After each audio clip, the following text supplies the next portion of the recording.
పెద్దపల్లి జిల్లా సబ్బవరంలో ముఖ్యమంత్రి నారా చంద్రబాబు నాయుడు జన్మదిన వేడుకలు నిర్వహించారు. ముందుగా 3 రోడ్ల కూడలిలో దివంగత నేత నందమూరి తారక రామారావు చిత్రపటానికి పూలమాల వేసి శ్రద్ధాంజలి ఘటించారు. పెందుర్తి ఇన్ఛార్జ్ గండి బాబ్జీ ముఖ్య అతిథిగా హాజరయ్యారు. సబ్బవరం ప్రభుత్వ ఆసుపత్రిలో చీరలు పళ్ళు పంపిణీ చేశారు. గండి బాబ్జీ మాట్లాడుతూ చంద్రబాబు విజనరీ ఉన్న నేత అని పేర్కొన్నారు.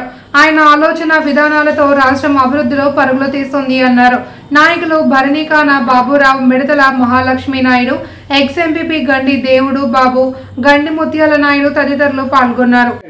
మన పార్టీని కూడా ముందుకు నడిపిస్తున్నటువంటి పెద్దలు నారా చంద్రబాబు నాయుడికి మరొకసారి మనందరం కూడా జన్మదిన శుభాకాంక్షలు తెలియజేస్తూ ఆయన నిండు నూరేళ్లు ఆరోగ్యంగా ఉండాలని, ఈ తెలుగుదేశం పార్టీని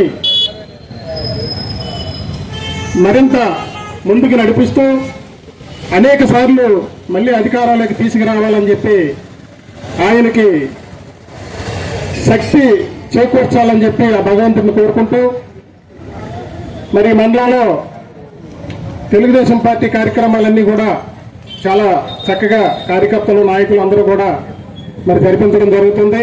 ఆయన 1978లో మొదటిసారి ఎమ్మెల్యేగా మొదలుపెట్టి అతని జీవితాన్ని మరి అంచెలంచెలుగా మరి ఒక వ్యూహంతో ఆయన ఈవేళ ఈ రాష్ట్రానికి ముఖ్యమంత్రి అయ్యారు.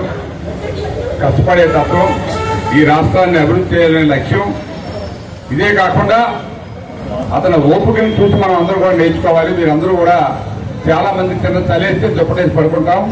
అలాంటిది యూరప్ మంచి తల్లిలో వెళ్లి ఆయన యొక్క ప్యాటర్న్ ఒకే స్టైలు, ఒకటి షర్టు ప్యాంటు, అది లైట్ ఎల్లో కలరు.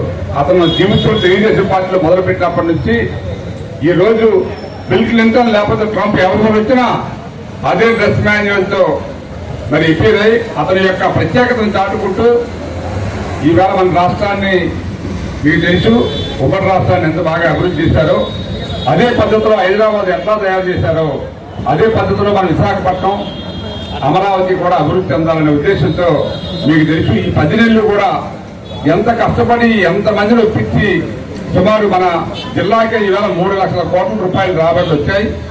మీకు ఇదేదో జగన్ లాగా డమాబస్ చెప్పి ఒక ఇండస్ట్రియల్ మీట్ పెట్టి ఈవేళ 70,000 కోట్లు ఖర్చు పెట్టేశారు. ఇవన్నీ అనవసరంగా వేస్ట్ చేశారు మనీ అంతా. సో అలా కాకుండా అలా ఒక ప్రణాళిక పద్ధతిలో ఆర్సమెట్లో త్వరలోనే ఆయన స్టార్ట్ చేస్తారు. 20,000 మెట్రిక్ టన్నుల మిలియన్ టన్నుల ఐరన్ ఉత్పత్తి లక్ష్యం. మీకు అర్థం చేసుకోవాలి, స్టీల్ ప్లాంట్ అంత పెద్దగా స్టార్ట్ చేస్తే